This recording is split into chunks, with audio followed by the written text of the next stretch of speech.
Salam terang bagi Indonesia. Pemirsa Pijar TV, puji Tuhan, kita masih mendapatkan kesempatan untuk belajar firman Tuhan bersama di dalam program Ku Tahu Yang Kupercaya. Program Ku Tahu Yang Kupercaya telah diproduksi dan ditayangkan dengan berbagai macam episode pelajaran-pelajaran Alkitab. Dan juga Pijar TV telah memproduksi 2 film rohani di samping program Ku Tahu Yang Kupercaya. Tetapi episode Ku Tahu Yang Kupercaya pada saat ini adalah episode yang unik karena menggabungkan antara program Ku Tahu Yang Kupercaya yang seperti biasa tetapi dipadukan dengan film yang telah diproduksi oleh Pijar TV tahun 2024 kemarin yang berjudul Kisah Kasihnya, sebuah film yang mengangkat perjalanan seorang anak muda Samuel Hatu dari Ambon yang menerima panggilan Tuhan, dipersiapkan sehingga pada akhirnya menjadi seorang pemberita Injil atau pelayanan lintas budaya.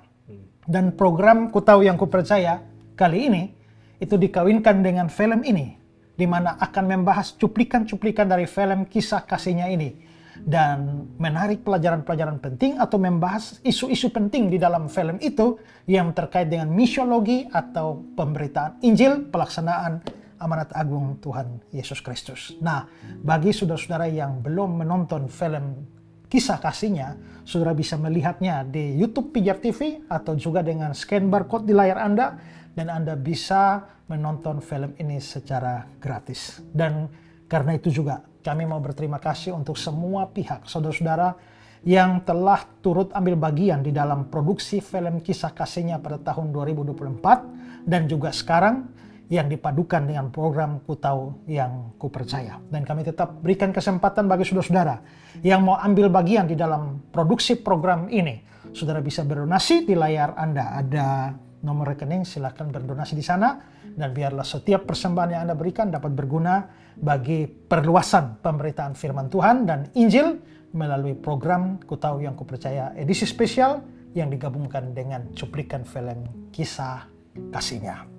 Nah, dalam episode kali lalu kita telah melihat cuplikan-cuplikan film Kisah Kasihnya dan kita telah membahasnya. Dan sama seperti yang kali lalu, kali ini pun kita akan menyaksikan sebuah cuplikan dari film Kisah Kasihnya dan akan kita bahas. Mari kita lihat.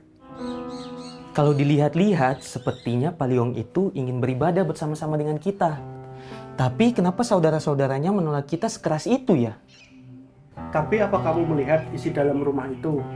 Banyak benda-benda keramat seperti benda berhala. Iya, saya sempat melihat. Ada meja abu yang banyak sekali barang-barang tidak wajar di atasnya.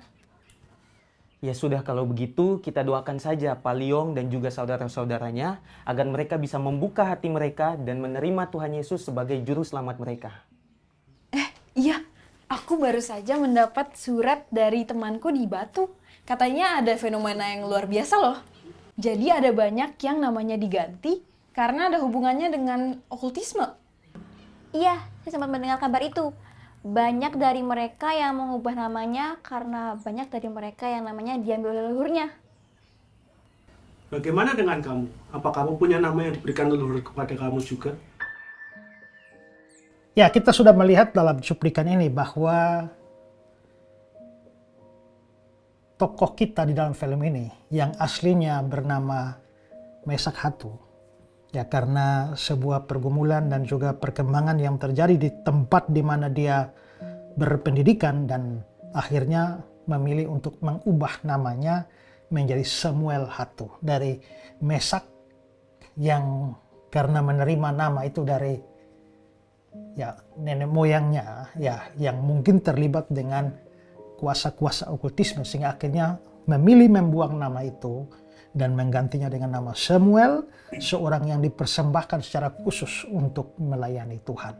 Dan perubahan nama inilah yang akhirnya dipakai terus oleh orang ini yang bernama Samuel Hatu yang sampai hari ini masih mengenakan nama ini dan menjadi berkat bagi dunia ini. Apa pendapat? Jadi gini Pak, kita kan hal ini juga udah banyak terjadi, khususnya di Indonesia ini kan banyak orang-orang yang punya nama dari para leluhur itu sama seperti Pak Samuel ini. Ya. Nah, apakah sebenarnya ketika kita masuk atau kita jadi orang percaya itu harus memutuskan atau memang sebenarnya nggak masalah itu tetap ada dan bisa menjadi peluang kita bahkan untuk menginjil selanjutnya gitu, atau memang perlu diputuskan?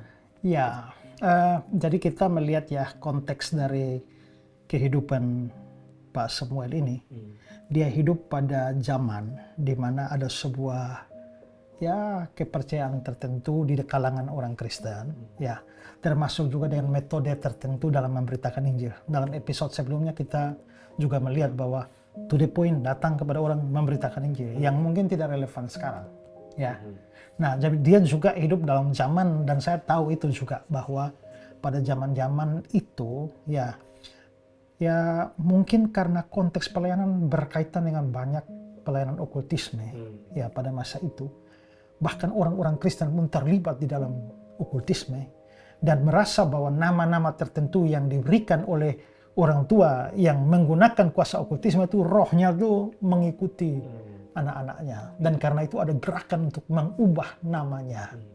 Nah, sebenarnya kalau kita melihat di dalam Alkitab itu juga memang ada kasus perubahan nama, ya. Tetapi apakah kasus perubahan nama di dalam Alkitab itu mempunyai makna yang sama dengan yang dilakukan sekarang dalam konteks itu? Iya. Saya beri contoh ya, misalnya ada di tempat saya di timur ada suatu pulau namanya Pulau Sabu, suku Sabu. Nah, mereka mempunyai satu tradisi ya, di mana kalau orang meninggal, walaupun tidak diterapkan secara mutlak sekarang, tapi orang kalau meninggal ya, lalu barang-barangnya dia atau bahkan mereka merasa perlu untuk sudah dikubur di tempat lain, kuburnya perlu digali, tulang-tulangnya dibawa kembali ke kampung sana, ya kan, dengan pakaian-pakaiannya, ya itu kalau saya nggak salah namanya raketu, ya. Nah itu, waktu saya bercakap-cakap dengan orang ini, mereka memberikan dasar Alkitabnya. Nah, dasar Alkitabnya adalah Yusuf waktu mati di Mesir. Nah, waktu Israel keluar dari sana kan dia pesan tuh bawa tulang-tulangnya, termasuk Yakub juga itu kan. Nah, jadi kalau kita melihat actionnya sama, yaitu membawa kembali tulang-tulang ke daerah asal. Tapi apakah itu karena alasan yang sama? Nah, sebenarnya kita dari sisi orang Israel, kita harus tahu apa sih yang menyebabkan Yakub pesan supaya kalau nanti keluar bawa tulangnya, Yusuf juga bawa tulangnya. Ya. Karena mereka itu hidup dengan sebuah janji yang telah diberikan pada Abraham tentang tanah Kanaan. Yaitu bahwa Tuhan menjanjikan bahwa semua negeri ini akan diberikan padamu. Sekarang Yakub, Yusuf ada di Mesir. Tapi kenapa disuruh bawa pulang tulangnya? Itu sebagai ekspresi iman bahwa mereka percaya walaupun sudah mati, mereka percaya janji Tuhan itu akan terlaksana. Ya. Kepada Abraham itu, bahwa nanti tanah itu akan diberikan pada mereka, tanah Kanaan itu. Ekspresi iman itu yang diwujudkan dengan bawa pulang tulang-tulang itu. Nah, tapi apakah orang Sabu yang bawa pulang tulang-tulang itu, apakah mempunyai alasan yang sama? Tidak juga. Ya. Kalau begitu tidak bisa dilihat hanya actionnya saja, tapi alasannya. Nah, di Alkitab kita memang melihat ada perubahan nama. Ya, Abram itu menjadi Abraham di Kejadian 17 ayat 5. Yakub menjadi Israel di Kejadian 32 ayat yang ke-28, dan ya Naomi ya dari Mara ya Naomi menjadi Mara. Tapi sebenarnya apa yang menyebabkan mereka merubah nama? Bukan karena ada tradisi kafir atau okultisme yang melekat di sana. Tidak. Karena tradisi Yahudi, tradisi Ibrani itu mereka selalu melihat bahwa semua orang itu mempunyai arti dari namanya. Dan nama itu bukan hanya sekedar label seperti kita ya asal memberi nama saja kan ya. Kadang-kadang kita memberi nama tergantung kapan dia lahir ya. Iya. Orang Batak apalagi gitu ya. Kalau lahir bulan Januari, Januar, Februari, Febi, Maret, Marce, April, Aprilia, ya, Mei, Juni, Yuni, Juli, Julius, Julianti, Agustus, Agustinus, Iya. September, Seprianus, Septi. ya, Sepri, Oktober, Octavianus, November, Novi, Desember, Desi, nah gitu ya. Ya, biasa kita gitu, atau macam-macam. Apalagi budaya-budaya tertentu yang apa yang terjadi pada waktu dia lahir itu dikasih nama seperti itu. Betul. Ya. Nah, tapi orang Yahudi itu mereka kalau memberi nama anak itu selalu mempunyai harapan tertentu dan menggambarkan ciri khas orang itu. Ya. Maka namamu sebenarnya adalah kamu, Wow. dirimu. Kenapa kita disuruh dalam hukum Tuhan tuh jangan menyebut nama Tuhan dengan sembarangan? Karena nama Tuhan itu adalah Tuhan. Gambaran pribadinya. Pujilah namanya. Sebenarnya kita tuh puji Tuhan atau puji namanya. Betul. Tidak bisa dilepaskan karena nama Tuhan adalah Tuhan. Wow. Nama Tuhan adalah menara yang kuat. Sebenarnya yang menjadi menara kuat itu Tuhannya atau namanya. Yang nggak bisa dalam budaya Ibrani namanya itu. Makanya ya nama itu orangnya. Ya. Karena itu kamu menghina namanya itu menghina orangnya. Hormati namanya, hormati orangnya. Nah jadi orang itu menjadi ciri khas sifat-sifatnya. Wah, waktu anak itu lahir bagaimana orang tahu sifatnya? Itu berdasarkan harapan orang tua. Kalau orang tua berharap anak ini bahagia, bahagia, ya kan? Ya. Nah, harapannya. Tapi kenyataannya di dalam hidup terjadi hal-hal penting di dalam hidup yang merubah orang itu. Sehingga nama yang diberikan kepadanya itu tidak cocok. Ada perubahan itulah yang membuat dia perlu mengganti namanya supaya cocok dengan hidup yang telah berubah itu. Jadi perubahan nama itu karena perubahan hidup. Bukan karena ada hubungan dengan okultisme atau dewa-dewa tertentu. Ya kita tahu juga bahwa di dalam Alkitab itu rata-rata karena orang Ibrani mereka mempunyai nama-nama yang dihubungkan dengan Tuhan. Tetapi kita juga bisa melihat bahwa ketika orang Yehuda dibuang ke pembuangan. Pada pembuangan pertama kan ada 4 orang yang ikut dibuang. Daniel dan teman-teman ya. Mereka mempunyai nama-nama Ibrani yang langsung dihubungkan dengan Tuhan. Daniel. Ya, Daniel. Ada Eloah, Elohim. Allah adalah hakimku. Ya, Daniel. Orang kedua Hananya. Ya, Hananya Yahweh memberi anugerah. Ya, itu langsung dihubungkan dengan Yahweh. Misael, siapakah seperti Elohim? Ya, lalu pemuda terakhir Asariah. Ada Yah di belakang itu. Haleluya, Asariah, Nehemiah, Sakaria. Itu Yahweh. Ya, kependekan dari Yahweh. Yahweh adalah pertolongan. Tapi ternyata ketika mereka sampai di Babel, pemimpin Babel mengubah nama mereka. Ya. Nah, kalau kita lihat di coba Daniel 1 ayat 7. Ya. Daniel 1 ayat yang ke-7. Daniel 1 ayat 7. Pemimpin pegawai istana itu memberi nama lain kepada mereka.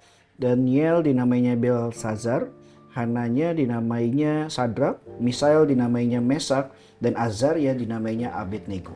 Oke, Daniel diganti Belsazar. Belsasar ya. Daniel tadi saya bilang Allah adalah hakimku, diganti menjadi Belsasar.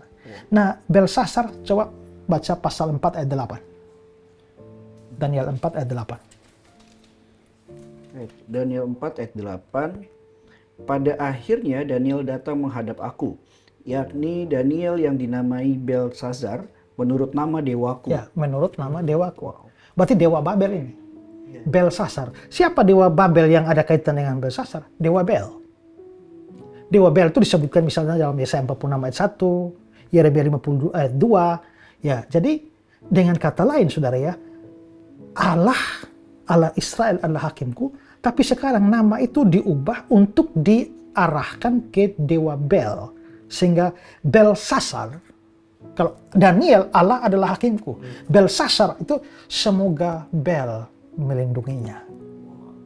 Semoga Bel melindunginya, ya. Lalu orang kedua Hananya. Yahweh memberi anugerah, diganti namanya menjadi Sadrak. Ya, dan Sadrak ini perhatikan akhiran AKH. Ak.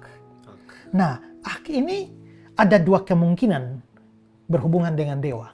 Pertama adalah dewa Aku, AKHU, atau dewa Merodak, yang nama lain dari Marduk. Ya, sehingga Sadrak itu artinya kuasa dari Aku atau kuasa dari Merodak. Merodak itu nama dewa, ya, nama dewa itu yang muncul di dalam Yeremia 50 ayat 2 itu dewa Merodak, atau nama lainnya adalah Marduk. Ya. Lalu orang ketiga itu adalah Misael. Siapakah seperti Allah? Diganti namanya menjadi Mesak. Ada AKH di belakang. Berarti kembali ada dua kemungkinan berhubungan dengan dewa Aku atau dewa Merodak. Nah, kalau Misael siapakah seperti Elohim? Tapi Mesak siapakah seperti dewa Aku? Siapakah seperti dewa Merodak? Ya. Dan pemuda terakhir adalah Asarya. Yahweh adalah pertolongan. Diganti namanya menjadi Abednego. Para ahli berkata Abednego bisa dibaca Abednego. Ya, dan Nebo itu adalah salah satu nama dewa juga di Babel, Yesaya 46 ayat 1. Dan dewa Nebo, Abednego itu artinya pelayan dari dewa Nebo. Jadi lihat ya, ini 4 orang ini namanya bagus-bagus semua ya, tapi diubah jadi kafir semua juga. Langsung dihubungkan dengan dewa-dewa Babel. Ya kan?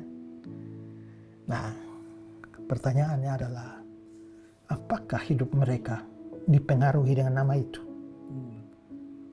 Sepanjang cerita dalam kitab Daniel, ternyata tidak. Namanya boleh dihubungkan dengan dewa kafir, tapi hidup mereka betul-betul mempermuliakan Yahweh. Ya kan? Artinya label kafir yang ditanamkan pada mereka pun gak ada pengaruhnya bagi mereka. Gak ada pengaruh bagi mereka. Ya. Nah, walaupun mereka punya nama aslinya, ya. Nah, ya sebenarnya kita sih yang idealnya kamu punya nama bagus yang berhubungan dengan Tuhan yang benar dan hidupmu benar. Tapi kalau itu tidak terjadi, namanya Alkitabiah, ya, hidupnya kafir. Atau nama kafir tapi hidupnya sesuai dengan Alkitabiah, ya kan? Betul. Ya kan? Nah, ya kalau memang yang ideal bisa terjadi, oke lah. Tapi kalau yang tidak ideal, ya mending nama kafir tapi hidupnya lurus. Daripada jadi berat di nama gitu. Ya, daripada namanya bagus sekali tapi namanya Markus Lukas itu di penjara ada banyak jadi penjahat itu kan. Nah, jadi sebenarnya bagaimana kita menyikapi ini ya? Ya, kalau saya sih terserah saja lah, tapi saya merasa bahwa tidak ada kewajiban juga untuk ya. Toh sekarang begini, mau mengganti nama. Nah, ini kan persis juga ya yang tokoh kita dalam film ini kan namanya Mesak ya. Nah, ini persis Mesak ini juga ya. Tapi sampai sekarang juga banyak orang Kristen Mesak Abednego ya. Ya. Jadi mereka mungkin tidak tahu makna namanya. Tapi yang penting ini tokoh iman ini.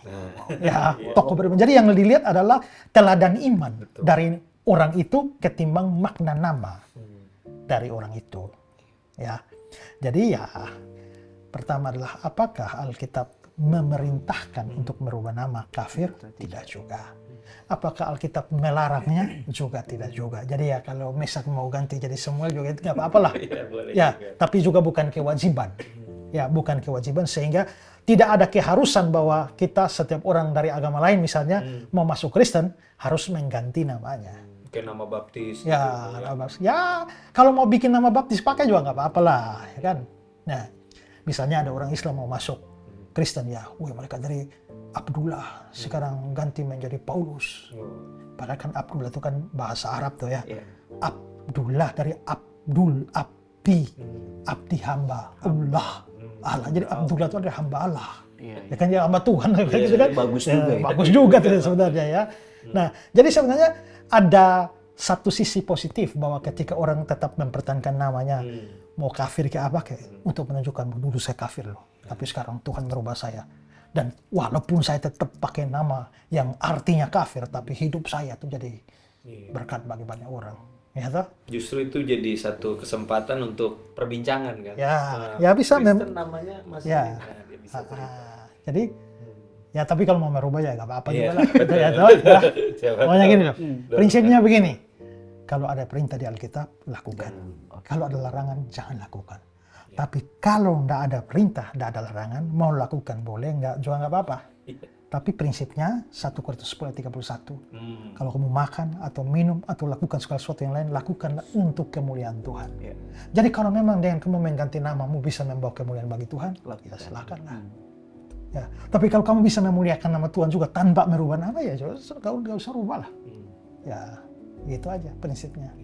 Ya. Tapi bagaimana dengan kalau nama itu juga menyangkut sama tradisi dari budaya atau agama yang lalu gitu, Pak? Gak apa-apa juga kan. Pada waktu kita percaya Yesus kan ada satu proses pengudusan.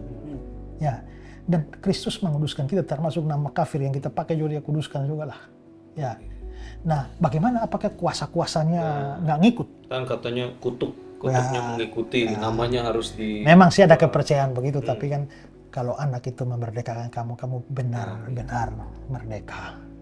Ya. Ya, jadi ya kecuali kamu hanya masuk Kristen saja, tapi sebenarnya nggak punya juru selamat sebenarnya. Ya mungkin saja itu kuasa lama itu masih mengikuti dia kan. Tapi kalau dia sudah benar-benar dalam Kristus, dia betul-betul merdeka lah. Ya, makanya kadang-kadang ada orang bikin doa pelepasan. Sudah beriman pada Yesus tapi perlu doa pelepasan. Kalau menurut saya pelepasan itu diberikan kepada orang yang belum percaya Yesus, tapi akhirnya terikat dengan kuasa-kuasa gelap itu. Nah itu kita perlu arahkan pelepasan. Tapi kalau dia sudah di dalam Kristus, menurut saya otomatis terlepas. Karena apabila anak itu memerdekakan kamu, kamu benar-benar merdeka. Tidak ada mantra yang mempan kepada Yakub.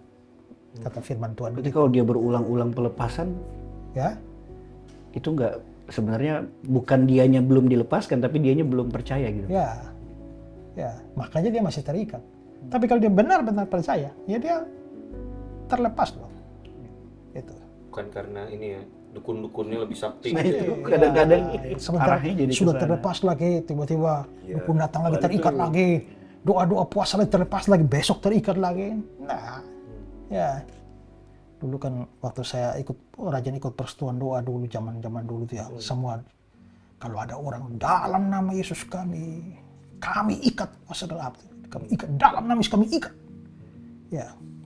Pada waktu satu baru dalam nama Yesus kami ikat, yang satu dalam nama Yesus kami lepaskan. Lalu adik saya bilang, dalam nama Yesus kami ikat kembali. Karena mungkin dia pikir, kok sudah ikat satu lepaskan kan cara lepas lagi. Bingung rohnya. Iya, raja bingung ya. Disuruh apa sebenarnya? Ya, jadi itu kira-kira konsep perubahan nama itu. Memang ada praktek di dalam Alkitab, tetapi alasannya berbeda. Ya, itu kan perubahan saja ya. Karena setiap nama itu mempunyai arti. Makanya kenapa juru selamat kita dikasih nama Yesus? Kan Matius 1 ayat 21. Ya karena dialah yang akan menyelamatkan umatnya dari dosa. Berarti nama Yesus itu juga punya arti. Ya. Nah, jadi orang menyesuaikan dengan makna namanya. Berarti Betul. orang Kristen harus lebih berhati-hati juga ya saat kasih nama. Kadang kan, wah nama mana yang lagi ngetren nih, lagi viral, udah pakai aja. Padahal belum dicari tahu sebenarnya makna dari nama itu kan. Mungkin terbawa pengaruh Shakespeare kan, what's in a name katanya. Jadinya sembarang kasih nama. Ya, atau idola. Nah, iya, pemain Cristiano sepak bola. Ronaldo gitu. Ada yang kasih nama Messi ya karena mengidolakan saja ya. Setahu saya ada 3 orang di dunia ini yang namanya Ezra karena ikut saya. Oh, iya. Oh. Tapi ada satu nama yang namanya Ezra Soro, persis dengan saya. Karena bapaknya juga kebetulan from Soro itu. Anaknya kasih nama Ezra Soro juga. Oke, benar. Ya. Saya jadi dari pembahasan kita ini teringat akan satu pandangan dari seorang teolog bernama Richard Niebuhr. Pandangannya mengenai Christ and culture, Kristus dan budaya. Lalu dari pandangan tersebut kan dari buku yang tertulis, lalu ada 5 pandangan itu. Cuma yang mungkin ekstrim kan ada yang disebut Christ against culture, Kristus itu pokoknya wah budaya semua kita Ya. tolak gitu. Atau bahkan ada yang Christ of culture, ini ekstrim sebaliknya bahwa semua budaya bisa kok dirangkul, di dalamnya ada Yesus gitu. Nah, tapi ada juga yang disebut Christ the transforming culture. Nah, sebenarnya kita harus memilih salah satu atau seperti apa sih Pak sudut pandang kita? Karena kalau kita kan terbiasa untuk oke, saya mau yang di sini ya di sini terus tanpa melihat case per case kayak gitu Pak. Kira-kira pandangan yang tepat seperti apa? Ya kalau kita memilih Christ against culture, kita menjadi terlalu ekstrim ya. Karena kita juga ingat bahwa agama Yahudi maupun kekristenan itu lahir dalam kebudayaan tertentu. Jadi Injil atau firman Tuhan itu disampaikan dalam konteks budaya tertentu. Ya. Nanti ketika kita mau menerapkan pesan-pesan kerikmanya, kita mengambil kerikmanya tapi kita melepaskan budayanya karena bukan budaya kita. Ya contoh, itu tidak terlepas dari budaya. Misalnya kalau kita baca Mazmur 127 ya, tentang apa? Kalau bukan Tuhan yang membangun rumah, sia-sialah. Ya lalu anak-anak diberikan kepadanya, ya seperti anak panah di tangan pahlawan, gambaran anak-anak ya kan? Demikianlah anak panah itu di pahlawan, demikianlah anak-anak bagi orang tuanya, mereka tidak akan mendapat malu apa mereka duduk di pintu gerbang. Mungkin bagi kita baca ada apa ya? Tapi kita harus mengerti itu budaya. Karena budaya itu budaya pintu gerbang. Kalau pintu gerbang kita ya hanya tutup saja untuk tutup pintu, tapi pintu gerbang di sana tuh tidak. Itu tempat duduknya tua-tua memutuskan perkara. Dengan kata lain, ruang sidang pengadilannya tuh di sana gitu loh. Ya. Jadi kalau misalnya Bapak punya anak, ini anak kurang ajar, dia bikin masalah terus, maka anak Bapak akan diseret ke pintu gerbang. Pada waktu itu saksi-saksi dihadirkan, terbukti bahwa anak Bapak itu penjahat. Bapak jadi dapat malu di pintu gerbang. Tapi kalau anak Bapak dididik dengan baik, difitnah orang, dikasih hadirkan, tidak ada bukti, Bapak tidak mendapat malu di pintu gerbang. Berarti ini ada budaya. Tapi kan kita tidak punya budaya pintu gerbang seperti itu. Ya kan? Berarti prinsip kerikmanya yang kita ambil. Berarti Alkitab itu ditulis memang di dalam budaya tertentu dan kita tidak bisa lepaskan. Ya, misalnya bahwa perempuan-perempuan di sana semua pakai kerudung itu. Nah, kalau kita mengambil itu maka kita mewajibkan seluruh perempuan Kristen harus pakai kerudung. Tapi kita sadar itu aspek budayanya, bukan kerikmanya. Jadi Alkitab diberikan dalam budaya tertentu. Jadi kita tidak bisa anti budaya semacam itu, bahwa kalau kita percaya pada Kristus maka harus melawan semua budaya. Ya. Kalaupun Christ in culture, itu juga ada bahayanya. Bahayanya kita jatuh pada sinkretisme. Ya. Oke, saya ambil contoh ya. Ini ada satu teolog Indonesia yang mungkin karena dituntut harus mempunyai suatu teologi baru. Sebagai doktor teologi kan kamu harus bisa menelurkan teori baru. Nah, lalu dia menulis sebuah buku, jejak sang pencipta dalam budaya. Lalu dia didorong untuk mencari jejak-jejak Tuhan di dalam budaya. Lalu akhirnya mengeksplorasi semua budaya dan menafsirkan Tuhan di sana.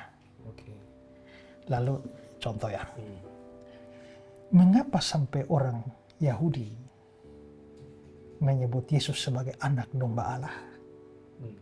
Karena budayanya mereka punya korban anak domba dari perjanjian lama. Kristus sebagai korban yang menebus dosa, maka dia disebut anak domba Allah. Tapi itu relevan di sana. Tapi untuk orang Timur mungkin lihat domba saja tidak pernah. Maka budaya atau konsep teologis Kristus anak domba Allah itu diambil dari budaya Yahudi. Orang Timur harus punya konsep sendiri. Nah, maka telusurilah kepercayaan Timur yang asli itu apa. Orang Timur yang asli itu percaya terhadap buaya. Makanya Anak buaya. buaya itu sebagai sosok pelindung. Maka coba perhatikan Pulau Timur, mulai kan kayak buaya kan? Lalu diceritakanlah dongengnya tentang buaya. Di atas buaya itulah orang hidup dan ini. Nah, maka gambaran anak domba asing bagi orang Timur. Iya. Maka untuk teologi orang Timur lebih baik Yesus anak buaya. Jadi begitu tuh. Ya. Maka memberontaknya orang. Sekarang begini loh. Kontekstualisasi itu untuk membawa orang yang belum mengenal Kristus Menjadi dengan budaya tertentu dia meloncat pada Kristus. Iya. Lah kita ini sudah sampai Kristus ini. Kenapa kita dibawa loncat kembali ke buaya? Betul. Itu ke belakang itu. Nah, karena percaya bahwa di dalam kebudayaan apapun sebenarnya ada hidup Kristus di sana, dan itu menjadi dasar dari paham inklusivisme dalam konsep keselamatan. Kan kita lihat ya dalam episode sebelumnya ada pluralisme bahwa semua agama bisa selamat. Ada eksklusivisme hanya lewat Kristus orang bisa selamat. Tapi inklusivisme dia percaya bahwa Tuhan akan menyelamatkan orang dalam kebudayaan dalam agama apapun. Ya. Tapi sebenarnya mereka membedakan antara Jesus and Christ. Oke. Maka Jesus itu hanyalah salah satu Christ. Tapi sebenarnya Christ itu lebih besar dari Jesus. Dan Christ itu sudah hidup dalam budaya-budaya ini. Maka tugas gereja sekarang bukan membawa Yesus kita kepada orang lain, tapi menolong agama dan budaya itu untuk menemukan Kristus dalam budaya mereka. Nah ini Christ in culture. Nah itu bahayanya pada sinkretisme. Ya. Jadi kalau dua pendekatan awal ini menurut saya ini ekstrem itu, dan itu sangat berbahaya. Nah ada pandangan tentang Kristus di atas budaya. Di atas budaya. Ya, atau tadi Kristus melakukan transformasi terhadap budaya. Mungkin kita bisa melihat itu. Jadi ya Kristus di atas budaya, Kristus lebih tinggi dari budaya. Ya, Kristus lebih tinggi dari budaya, dan menurut saya, dan karena itu kita tidak otomatis harus menolak budaya. Biarpun budaya lebih rendah daripada Kristus. Tapi tidak berarti bahwa semua budaya salah, harus ditolak. Ya. Juga kita melihat semacam konsep seperti ini, konsep Luther sebenarnya. Ya, salah satu yang memegang itu adalah bahwa Luther melihat bahwa orang Kristen sebenarnya hidup dalam dunia, dua dunia. Sementara kita warga dunia, tapi kita juga warga kerajaan Allah. Sebagai warga dunia, kita tidak terlepas dari budaya-budaya, tapi Kristus sebagai warga kerajaan Allah, kita ya juga tidak hidup dengan prinsip-prinsip kebudayaan dunia ini, sehingga ada hubungan yang paradoks antara ya hidup berdasarkan perintah Kristus dan kebudayaan. Tapi seperti John Calvin, dia lebih menganggap pada Kristus mentransformasi budaya. Itu memungkinkan supaya orang Kristen tidak membiarkan budaya seperti itu. Ada mandat budaya, di mana kita mempengaruhi budaya ini. Budaya tertentu bisa sudah jatuh, tetapi dengan Kristus dan gereja, kita bisa mempengaruhi budaya. Budaya itu sesuatu yang netral pada dirinya. Ya. Sehingga bagaimana budaya itu ditransformasi dan membawa perubahan hidup dalam dunia politik, sosial, ekonomi, dan lain-lain. Jadi menurut saya, tiga pandangan terakhir ini bisa kita akomodir. Ya, kita akomodir bahwa kita tidak anti budaya. Ya, karena hidup kita tidak terlepas dari budaya. Hanya saja kita harus ada budaya yang memang sejalan dengan perintah Alkitab, ada yang bertentangan dengan prinsip Alkitab, ada budaya yang netral, yang nggak diperintahkan, nggak dilarang juga. Nah sekarang kalau yang netral, kalau memang bertentangan ya jangan dong. Alkitab suruh jangan menyembah arwah. Tapi mungkin ada budaya tertentu yang kita mau berdoa kepada arwah dan sebagainya, ya itu sudah bertentangan. Tapi pada prinsipnya adalah menghormati orang yang sudah mati. Ya juga tidak salah juga, tergantung cara menghormatinya bagaimana. Betul. Apakah berdoa kepada, atau sebenarnya meneladani hal-hal positif dari almarhum, itu juga adalah penghormatan kepada orang yang sudah mati itu. Ya. Jadi ada yang positif, terima. Ada yang netral, ya silakanlah, prinsipnya untuk kemuliaan Tuhan. Tapi kalau yang negatif bertentangan dengan iman, jangan. Tapi menurut saya juga bahwa ide tentang mentransformasi budaya ini juga penting. Karena kita hidup dalam dunia kita warga surga, tapi masih hidup dalam dunia. Kita bukan hanya melihat bahwa pokoknya ini hanya pertentangan sih, tapi bagaimana dunia ini kita bisa ubah menjadi lebih baik. Walaupun kita sadar bahwa merubah total ini mustahil karena dunia telah jatuh dalam dosa. Nanti ada satu pembaharuan, itu yang namanya jadi kalau kita bicara penebusan Kristus itu kan ada penebusan jiwa kita. Kita mati masuk surga, kira-kira begitu ya. Tapi ada penebusan tubuh. Ya, salvation, redemption of our body. Itu yang dalam pengakuan iman rasuli dia bilang bahwa akan ada kebangkitan orang mati.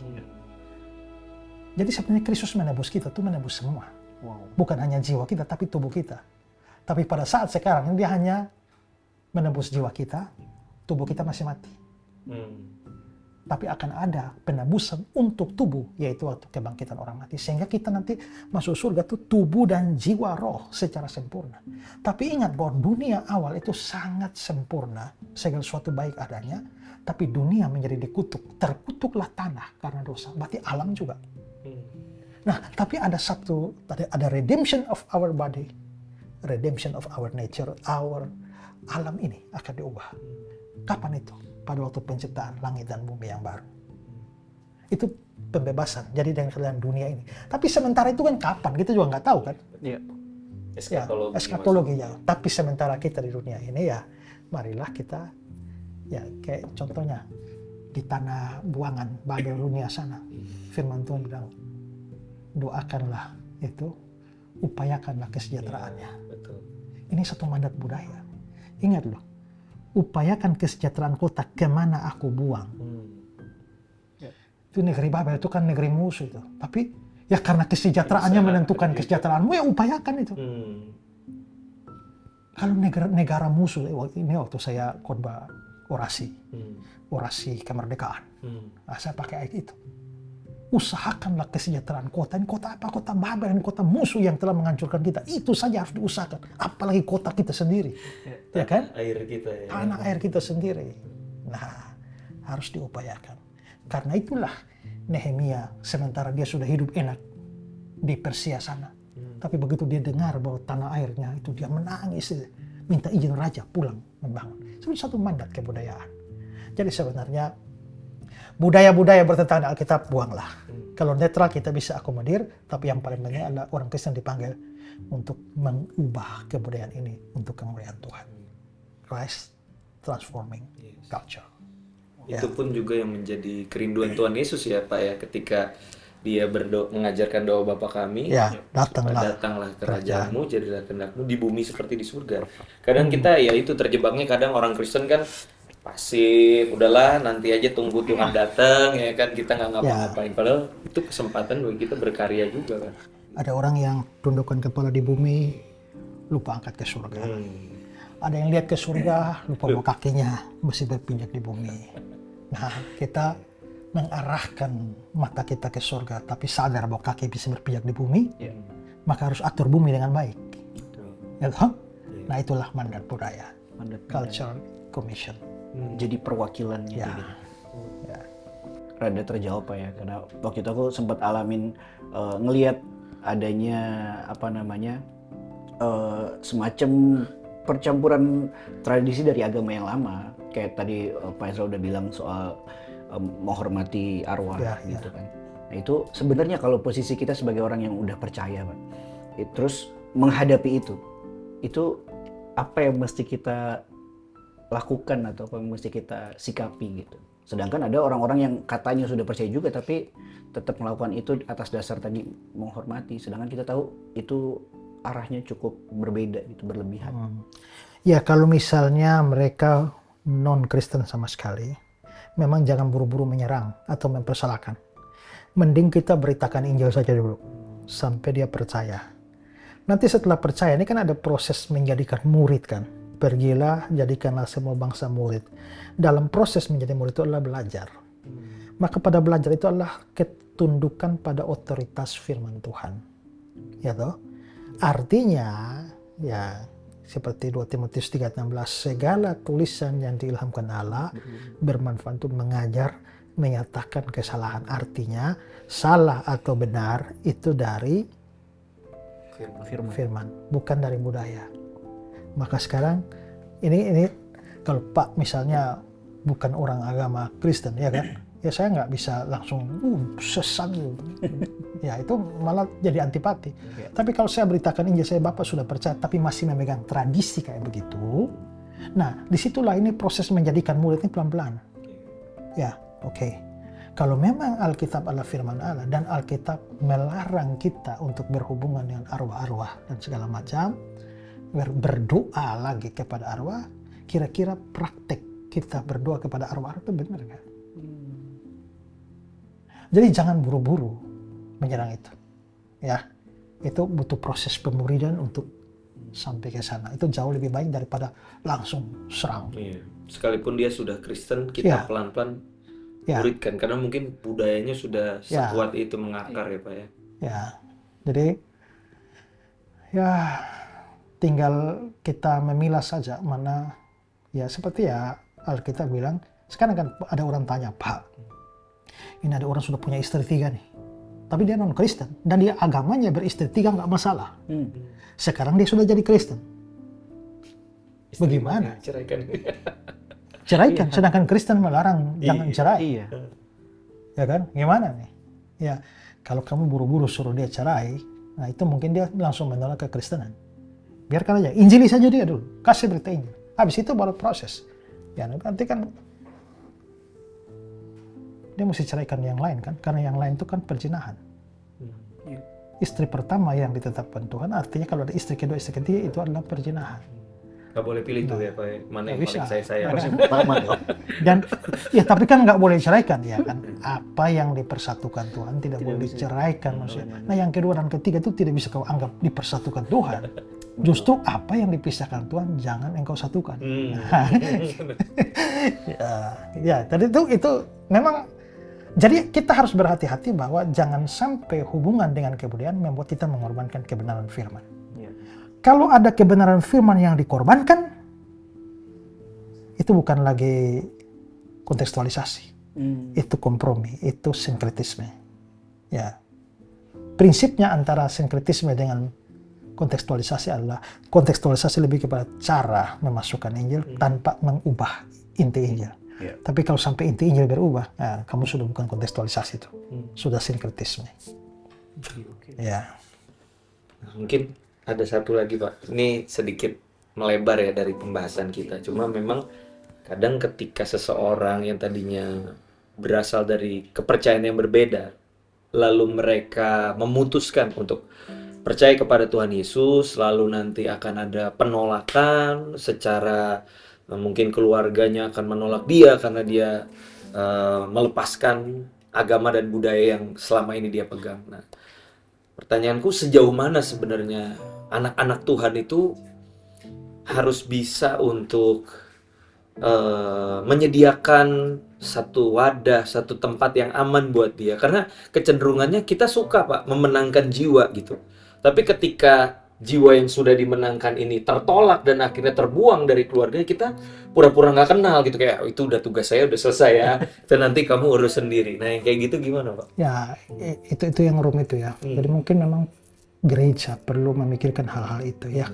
Perlu pendampingan terus, terutama kepada mereka yang memutuskan percaya pada Yesus secara radikal. Ya, karena mereka bisa saja terkucilkan dengan segala macam hal ya. Apalagi firman bilang bahwa siapa mengasihi bapak ibunya lebih daripada aku, dia tidak layak bagiku, ya kan? Artinya ada suatu pemisahan total. Jangan kamu menyangka aku datang membawa damai di atas bumi. Aku datang membawa pedang, memisahkan anak dari ayahnya, ya kan? Kenapa anak dari ayahnya dipisahkan? Konteks Matius 10 adalah Yesus mengutus murid-muridnya. Berarti ayat itu harus diterjemahkan dalam konteks pemberitaan Injil. Ketika ini kan misalnya bapak ini adalah keluarga yang sangat taat kepada agama, lainlah istrinya juga, anak-anaknya juga sangat taat. Tiba-tiba bapak sebagai penginjil datang, lalu salah satu anak dari sini akhirnya menjadi percaya Yesus. Apa nggak murka mereka? Tadi kan damai-damai saja kan? Gara-gara bapak beritakan Injil sekarang tidak ada damai. Maka musuh orang ialah orang seisi rumahnya. Maka si bapak ini bisa musuh anaknya. Itu kayak kesaksian Yusuf Rode itu. Pada waktu dia percaya Yesus. Waktu diusir bapaknya keluar. Pas dia mau keluar, bapaknya stop. Bajumu siapa yang beli? Bapak, buka. Pas mau jalan, celanamu siapa yang ini? Buka. Tinggal celana dalam, pas mau jalan. Celana dalammu siapa yang beli? Bapak, buka. Kayaknya mamanya kasihan. Kasih dia kain meja, tutup auratnya untuk pergi. Ya musuh orang jadi orang sisi Romawi. Nah sekarang bagaimana orang seperti itu? Nah, ya kalau tugas kita makanya memang harus ada tim penginjilan, tapi ada tim pasca penginjilan itu yang harus pendampingan. Itu seperti apa? Bukan hanya memberikan dukungan ya untuk mungkin dia menjadi makan susah, tapi juga bisa diancam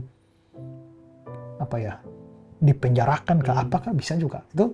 Maka kita kan orang Kristen juga punya banyak tim pengacara yang baik, itu bisa. Jadi sebenarnya ke depan itu kalau ada satu lembaga-lembaga tertentu yang dibuat untuk membela dan menghadapi itu mungkin jauh lebih bagus. Gereja, nah itu termasuk di dalamnya adalah suatu pelayanan yang, jadi dengan kata yang begini loh, gereja ini jangan hanya urus orang pergi ke surga saja, tapi gereja harus mengurus orang yang sedang ada di bumi ini bagaimana. Pelayanan yang holistik. Pelayanan yang holistik itu harus dipikirkan. Ya sampai sekarang saya belum tahu ya ada apa tidak, tapi itu hal yang penting. Kalau kita bisa, dan mungkin gereja-gereja yang sangat mapan, sudah kuat, finansial, bisa membentuk satu tim hukum tertentu untuk mendampingi orang-orang percaya, saudara-saudara seman kita yang menghadapi teror semacam itu. Nah itu penting sekali. Ya kita bercakap-cakap banyak hal dan saya percaya ini berguna bagi pemahaman kita semua. Yang penting pada ini adalah bahwa saudara harus pastikan bahwa iman saudara berdasarkan kitab suci. Kita tidak bisa melepaskan kehidupan kita, bahkan hidup beragama kita dari budaya-budaya tempat di mana kita hidup. Tapi saudara harus selektif. Ada budaya yang bertentangan dengan firman Tuhan. Saudara harus memilih firman Tuhan. Dan tidak menerapkan budaya yang justru membuat saudara berdosa. Tapi ada budaya-budaya yang tidak bertentangan dengan firman Tuhan. Saudara bisa melakukan dan membawa kemuliaan bagi nama Tuhan, tapi bisa memanfaatkan budaya semacam itu menjadi celah untuk memasukkan berita Injil ke dalam orang-orang tempat komunitas di mana saudara berada. Nah, saudara, program Ku Tahu Yang Ku Percaya kali ini memang unik karena kita membahas cuplikan-cuplikan dari film Kisah Kasihnya. Film bertemakan misi yang diproduksi oleh Pijar TV pada tahun 2024 yang lalu. Yang belum menonton filmnya jangan lewatkan. Silakan tonton di YouTube Pijar TV atau dengan scan barcode yang ada di layar Anda. Dan terima kasih untuk semua donasi yang telah diberikan untuk mendukung film ini dan juga program Ku Tahu Yang Ku Percaya masih terus diproduksi untuk kemuliaan Tuhan dan menjadi berkat bagi Indonesia. Silakan kalau saudara tergerak berdonasi, ada nomor rekening. Silakan berikan donasi Anda dan kami pastikan dipakai untuk pelebaran kerajaan Tuhan. Salam terang bagi Indonesia, Tuhan memberkati.